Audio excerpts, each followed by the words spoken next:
Hello everyone, welcome to another new video. In this video I will show you how to fix speaker not working problem on Infinix Note Edge. Let's start the video. If you want to fix this problem, go to app library. Here click on settings app. Now in setting,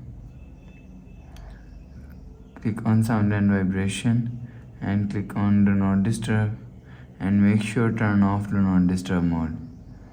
After turn off do not disturb mode, go back to home screen. You will see your problem is solved.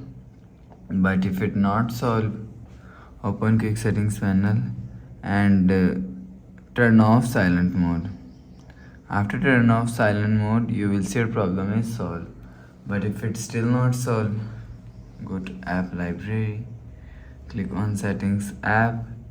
Now in setting, scroll down and click on system and click on reset phone and reset all settings. Click on reset, enter phone pin, click on this icon. You will see your problem is solved.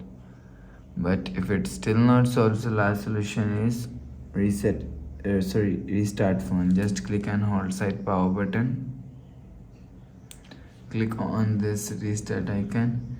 Again tap on this restart icon. You will see phone is restart. After restarting, enter phone pin. You will see your problem is solved. So that's how you can fix speaker and not working problem on Infinix Note Edge. If you like the video, please subscribe. Thanks for watching.